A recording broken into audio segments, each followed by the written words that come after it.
여러분 안녕하십니까? 포항 MBC 뉴스데스크입니다. 경북도의회에서는 오늘 포항 지역 현안에 대한 도정 질문이 열렸는데요. 포항 제철중학교의 학구 배정 논란에서 드러난 교육 행정 문제를 시작으로 동해 가스전 개발 사업인 대왕고래 프로젝트에 대한 준비가 부족했다는 비판도 나왔습니다. 장성훈 기자가 보도합니다. 박영선 도의원은 제철중학교의 학구 배정 논란과 관련해 교육청이 손을 놓아 학부모 등 이해관계자 간의 갈등을 키웠다고 질타했습니다. 위장전이과 통학구역 굴치로 선량한 학생들이 많은 피해가 발생합니다. 그렇다면 왜 교육청과 포항교육전청에서는 이 문제에 대해서 손을 놓고 있었던 것입니까?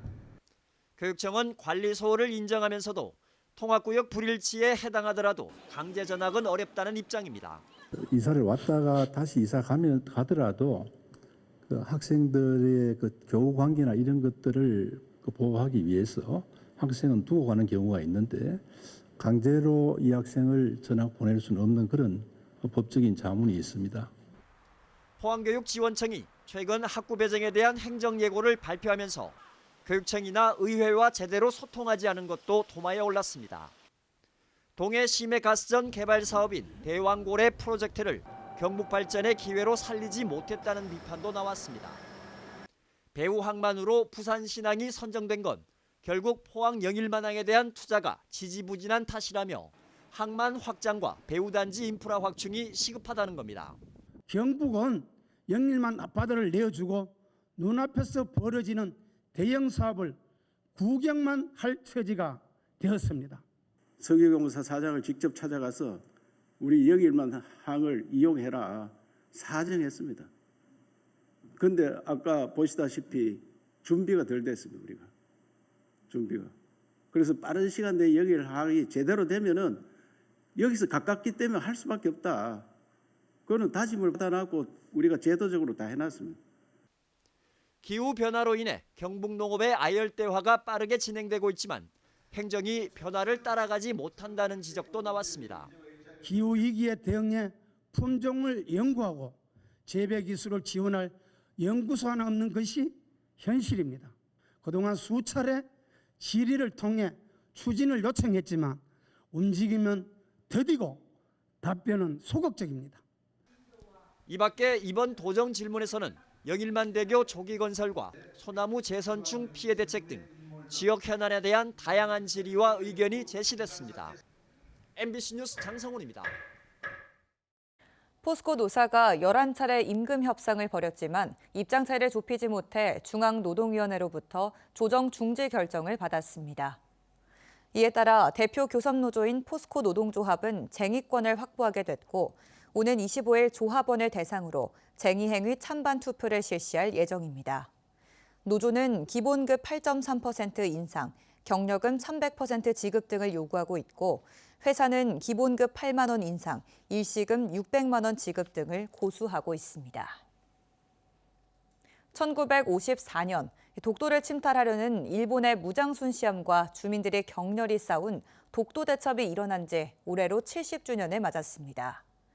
당시 독도 의용수비대원들은 변변한 무기도 없이 일본과 싸워 영토를 지켜냈습니다. 장미쁨 기자가 보도합니다. 1954년 11월 울릉도 주민 33명이 독도를 무단 침범한 일본 무장 순시함과 싸워 이긴 독도 대첩. 주민들로 구성된 독도 의용수비대는 M1 소총과 가늠자 없는 박격포로 일본을 막아냈습니다. 파괴포 있었고 경계안총도 있었고 예망도 있었고 그래서 이용을 해가지고 하나 둘 셋 해가지고 오는 걸 쏘아가지고 조타실에다가 총격을 가하고 그 포가 배 위에 떨어지고. 이를 기리는 독도 대첩 70주년 기념 행사가 울릉도에서 열렸습니다. 행사에는 독도 의용수비대 유가족 100여 명이 참석한 가운데 영령 추모와 감사패 전달이 이루어졌습니다. 독도 대첩의 고귀한 희생을 1인극으로 나타낸 기념 공연도 함께 열렸습니다.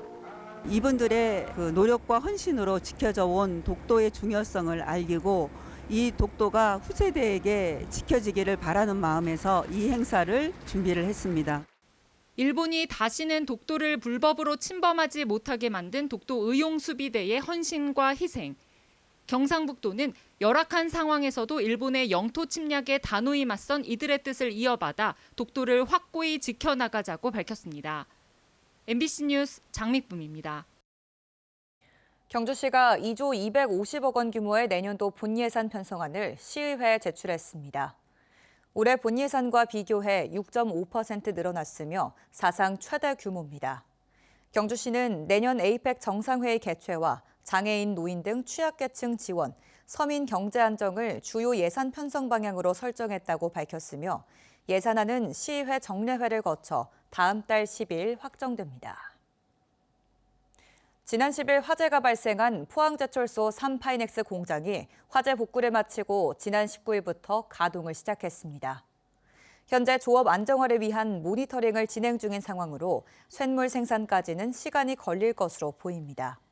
지난 2014년 준공된 3파이넥스 공장은 연산 200만 톤 규모의 쇳물을 생산하는 시설로 현재 포항제철소에서 생산하는 전체 쇳물의 약 10%를 담당하고 있습니다. 미국의 블랙 프라이데이를 앞두고 국내외 유통업계에서 대규모 할인 행사가 한창입니다. 그런데 온라인상에서 해외 유명 브랜드를 사칭해 큰 할인폭으로 소비자의 결제를 유도한 뒤 홈페이지를 폐쇄하는 사기 수법이 극성을 부리고 있어 주의가 필요합니다. 변예주 기자의 보도입니다. SNS 광고를 통해 해외 유명 아동복 쇼핑몰에 접속했습니다. 겨울 외투부터 카디건까지 80% 싸게 판다고 적혀 있습니다. 곧 할인이 끝난다며 마감 시간을 보여주고 재고도 얼마 안 남았다며 구매를 유도합니다. 류 씨도 이 쇼핑몰에서 아이 옷 15만 원어치를 샀다가 피해를 봤습니다. 주문서가 스팸 메일함이 있어서 바로 이상하다고 생각해서 그 웹사이트에 들어가서 주문 취소를 하려고 했더니 그런 부분이 아예 없더라고요. 알고 보니 해외 유명 브랜드를 사칭한 홈페이지였습니다. 이런 사칭 쇼핑몰들 특징이 있습니다. 공식 홈페이지와 비슷한 디자인과 인터넷 주소를 쓰고 제품 사진도 그대로 가져옵니다. 국제 배송인데도 배송비가 무료고 인기 제품도 품절되지 않는 경우가 많습니다. 대부분의 피해자가 SNS 광고로 쇼핑몰에 접속했습니다. 미국의 블랙 프라이데이 등을 앞두고 국내외 브랜드에서 대규모 할인 행사를 광고하는 점을 노린 겁니다. 최근 3년간 한국소비자원과 공정거래위원회에 접수된 온라인 해외 직구 관련 상담은 2만 9천여 건, 취소와 환불이 늦어지거나 거부하는 사례가 24%로 가장 많았고 제품 미배송과 지연, 제품 하자 등이 그 뒤를 이었습니다. 큰 할인율이라면 의심해보고 공식 유통업자가 운영하는 쇼핑몰이 맞는지 확인해야 합니다. 해외 구매 과정에서 사기를 당했다든지 물품이 도착하지 않았다든지 문제가 발생했을 시에 카드사의 이의 제기를 통해서 손해배상 등을 청구할 수 있는 제도입니다. 국제거래 소비자 포털에서 사기 의심 사이트를 확인할 수 있고 피해가 발생하면 상담을 받을 수도 있습니다. MBC 뉴스 변예주입니다. 포항시가 선보인 공공형 택시 호출 서비스인 타보소 택시가 출시 2달 만에 안정화 단계에 접어들고 있습니다. 포항시는 현재 타보소 택시 가입자는 15,000명에 달하고 등록된 택시기사 회원 수도 꾸준히 증가하고 있다고 밝혔습니다. 시는 연말까지 사용자에게 택시 요금의 일부를 적립해주고 배차가 어려운 시간대와 지역에서 호출을 수락한 기사에게 인센티브를 제공하는 등 활성화를 통해 배차 성공률을 90% 이상으로 끌어올릴 계획입니다. 울진고등학교가 교육부의 자율형 공립고 2.0 3차 공모에 선정됐습니다. 자율형 공립고 2.0은 지자체와 지역의 대학, 기업 등과 협력해 자율적으로 혁신 교육 과정을 운영하는 학교입니다. 이번 선정으로 울진고는 앞으로 5년간 매년 2억 원을 지원받게 됩니다. 국제구호개발 NGO 플랜코리아는 현대건설 및 건설산업사회공헌재단과 함께 오늘 울진 죽변초등학교에서 지진 대피 교육을 실시하고 재난안전 가방을 전달했습니다. 교사용 재난안전 가방에는 경광봉과 아동용 우의, 보온포 등이 들어가 있고 학생용 재난안전 가방은 재난 상황에서는 안전모, 평상시에는 보조 가방으로 활용할 수 있습니다. 플랜코리아는 지진 등 재난 상황 대응력 향상을 위해 지난 2019년 경주를 시작으로 부산, 포항, 울진 지역 학교를 대상으로 재난 안전 가방 보급 사업을 벌이고 있습니다. 포항 MBC와 3일 가족은 오늘 심사위원회를 열고 제29회 포항 MBC 3일 문화대상을 수상할 개인과 단체를 선정했습니다. 먼저 본상은 사회봉사부문에는 포항의료돌봄지원단, 과학기술부문 박찬홍 한국해양과학기술원 독도전문연구센터장, 환경보호부문에는 황호준 경주국립공원 서라벌 자원봉사단장, 참교육부문 정지열 울릉저동초교장이 선정됐고 포스피라모닉 오케스트라, 포스텍 사회문화데이터 사이언스 연구소가 특별상을 받게 됐습니다. 시상식은 다음 달 10일 포스코 효자 아트홀에서 열립니다.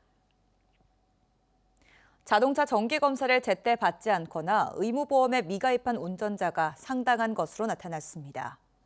포항시에서 올 들어 지난 10월까지 자동차 검사 미이행 건수는 7,400여 건, 의무보험 미가입은 6,700여 건으로 각각 7억 9천만 원과 8억 3천만 원의 과태료가 부과됐습니다. 포항시는 자동차 종합검사 미이행은 최대 60만 원, 의무보험 미가입은 90만 원의 과태료가 부과된다고 밝혔습니다.